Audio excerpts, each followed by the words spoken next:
In the small town of Aberdeen, Australia, everyone knew Katherine Knight. Loud laughs, strong hands, always ready to help. People called her intense, never dangerous. But behind that smile, something darker was growing. Every breakup ended in violence. Every warning was ignored. She frightened people and they laughed it off. That's just Katherine. Until the night she decided that if she could not keep him, no one else would. What happened inside that house was not madness. It was ritual, dominance, a love twisted into vengeance. This is not the story of a monster, but of a woman who loved until destruction felt like devotion, and of a town that saw the fire and still let it burn. Welcome to Trigger Minds. Katherine Knight was born in 1955, in a place where violence was part of the air you breathed. Aberdeen, New South Wales. Small town, hard jobs, harder people. Her mother, Barbara, was known for her temper. Her father, Ken Knight, drank, fought, and ruled by fear. Katherine grew up surrounded by screams, punches, and apologies that meant nothing. As a child, she learned one lesson early. Love and pain could live in the same room. It became her language. At school, she was bright but volatile. 1 minute laughing, the next attacking anyone who teased her. Teachers kept their distance. Classmates feared her silence more than her rage. There was something unpredictable about her, a calm that never lasted. At 15, she left school and found work at the local abattoir. There, among the noise and blood, Katherine found peace. The knives, the precision, the mastery, they gave her something she'd never had: power. She earned respect quickly, even admiration. The girl who had once been powerless now held the blade. By her 20s, Katherine had already developed a reputation: beautiful, intense, magnetic, and terrifying when crossed. Men fell for her confidence. None stayed unharmed. Her first marriage to David Kellett set the tone. Their wedding night ended in a beating. He barely escaped. She later admitted she had tried to strangle him for sleeping too long after sex. They separated. She moved on. The cycle continued. Passion, turmoil, regret. Each time she said she would change. Each time she didn't. Police reports, hospital visits, neighbors' warnings was all ignored. The phrase everyone repeated was the same: that's just Katherine. In the 1990s, she met John Price. Pricey, as everyone called him, a good man, divorced, father of 2. He worked hard, joked often, and thought he could handle her. At first, things looked normal. Katherine cooked, cleaned, laughed with his children. The perfect partner until the first argument. She hit him, then apologized, then did it again. John's friends told him to run. He didn't. He said he loved her. The aggression escalated. She stabbed him once in the chest during an argument, but he survived. Still, he stayed. People assumed it was love. It was fear. By now, the entire town knew. The shouting, the broken plates, the flashing lights of police cars. It became background noise. Nobody wanted to get involved. In early 2000, John finally asked her to leave. Katherine didn't cry. She waited, quietly. Her rage was cold now, organized. She recorded a strange video message that week, speaking to no one in particular, rambling about betrayal and revenge. She sent her children to friends' houses, told colleagues she might do something crazy, and bought a new knife. In small towns, rumors move fast. Everyone heard something, no one did anything. On March 29th, she visited John's house. They talked, they drank, they had sex. Later that night, the lights went out. The next morning, John Price didn't show up for work. His colleagues knew something was wrong. He had joked the day before, "If I don't come in tomorrow, it's because she finally got me." Nobody laughed then. Police were sent to his home. The doors were locked. Through the window, they saw blood. What they found inside would make headlines for years. But long before that night, the signs were already there. In every scream she made, every apology she whispered, and every moment people chose to look away. This wasn't a sudden explosion. It was a slow burn. Years of unchecked violence, of warnings dismissed, of pain mistaken for passion. By the time the officers broke down the door, the story of Katherine Knight was already written. And for the first time, people in Aberdeen stopped laughing when they said her name. The night was still when Katherine Knight drove back to John Price's house. The streets of Aberdeen were empty, quiet in a way that made even the air feel suspicious. In her car, a single knife glimmered on the seat beside her, mirroring her thoughts. Sharp, simple, inevitable. Inside the house, John was half asleep on the couch. He let her in. He shouldn't have. They talked softly, maybe about nothing. They drank. They laughed a little. She said she just wanted to say goodbye. He believed her because part of him still wanted to.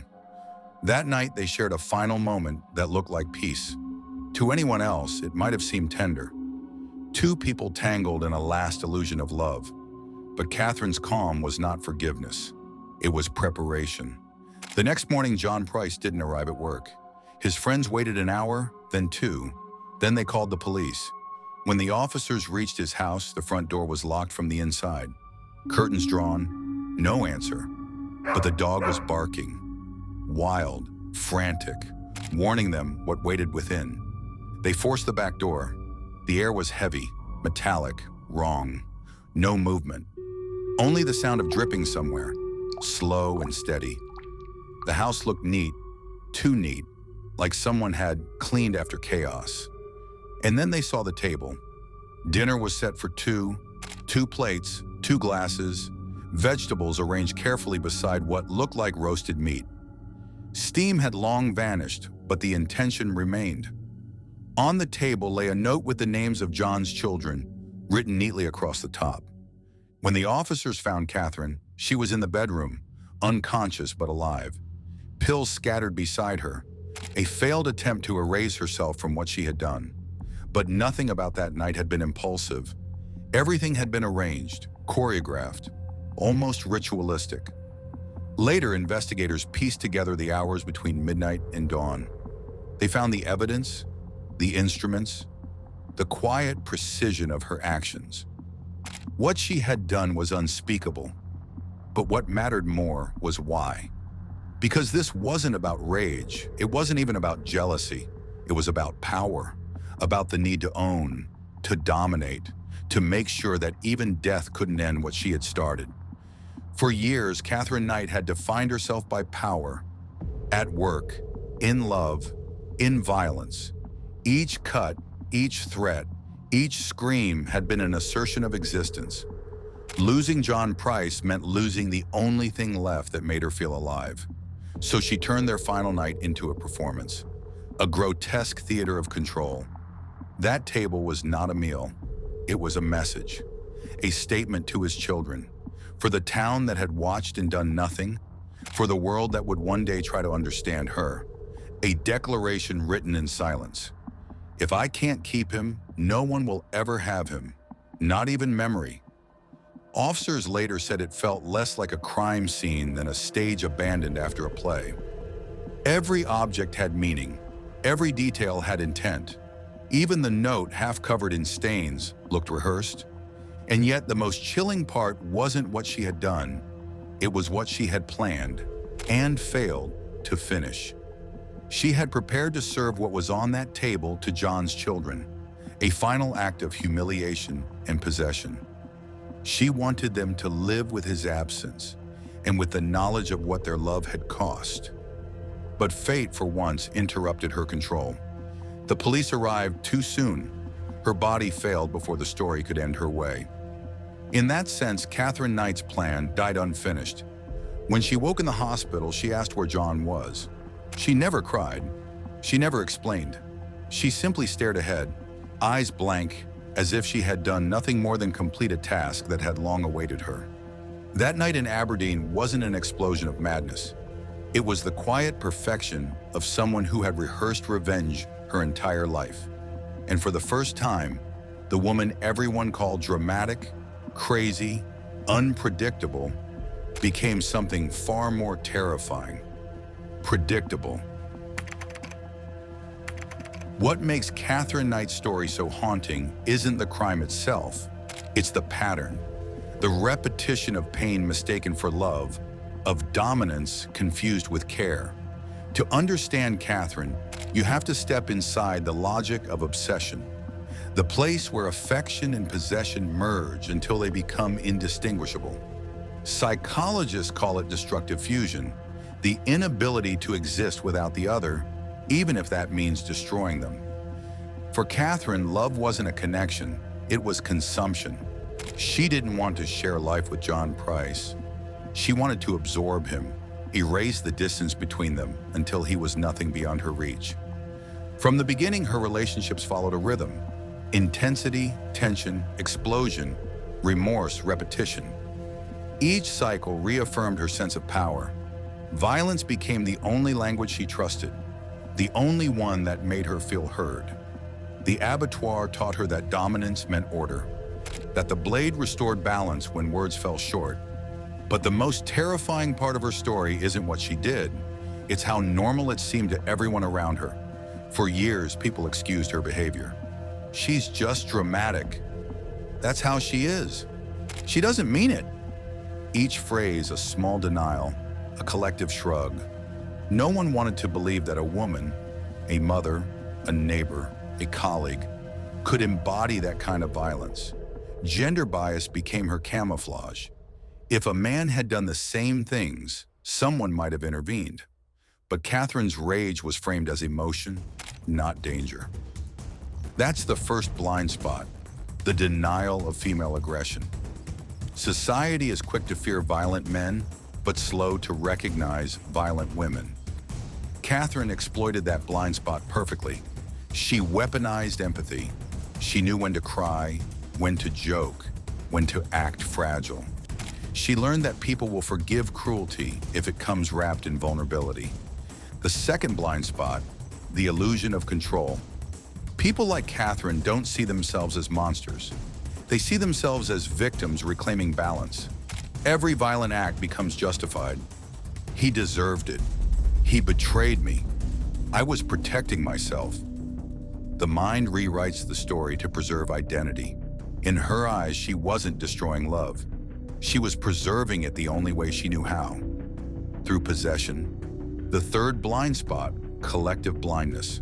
John Price's friends, colleagues, even police officers saw the warning signs, but they all underestimated her. They treated her rage like a storm, loud, brief, and harmless once it passed. The tragedy of Aberdeen is not just one woman's madness. It's a community that saw the fire building and decided it was easier to look away. When you study cases like this, you realize that evil rarely arrives screaming. It whispers, it apologizes, it smiles. Katherine's violence wasn't sudden. It was cumulative, built one ignored moment at a time. The monster didn't appear overnight. She was shaped, tolerated, even enabled by her environment. In the end, what Katherine Knight teaches us isn't about murder. It's about the human need for control and the chaos that follows when control replaces empathy. People think love is about merging with someone, becoming one. But when that need turns into obsession, love becomes ownership, and ownership becomes annihilation. Katherine didn't kill because she stopped loving John. She killed because she couldn't accept that love had limits. Her story forces us to confront a truth we prefer to ignore, that love and violence can wear the same face, that devotion can hide destruction, and that sometimes the most frightening monsters are not born. They're shaped by everything we fail to question. When the police carried her out of that house, she wasn't a stranger to Aberdeen. She was the sum of its silence, the reflection of every time someone said, "It's not my problem." Because in the end, Katherine's tragedy is not just hers. It's ours, the price we pay when we mistake possession for love, and when our denial becomes the accomplice of destruction. Katherine Knight never asked for forgiveness. She never explained. The court sentenced her to life in prison without the possibility of parole. The first woman in Australian history to receive that sentence. She showed no emotion when she heard it. Maybe because, in her mind, the story had already ended long before the trial. She got what she wanted, command over the narrative. Her name still carries the weight of fascination, whispered, analyzed, turned into legend. But the truth is simpler and colder. Katherine Knight wasn't a monster. She was a mirror, reflecting the quiet, the fear, and the denial that allowed her to exist. Her story isn't just about violence, it's about blindness, about how love, when twisted by possession, stops being love at all. The most dangerous kind of devotion, a psychologist once said, is the one that mistakes control for care. And maybe that's what Katherine Knight leaves us with. A question more terrifying than her crime. How many times have we seen the fire and called it passion? How many times have we heard the warning and laughed it off? Because monsters don't appear from nowhere. They grow in the places where no one dares to look. The Katherine Knight case is not just a crime story. It was a descent into the hunger for possession and the blindness that feeds it. That's the DNA of Trigger Minds. See you soon for another case.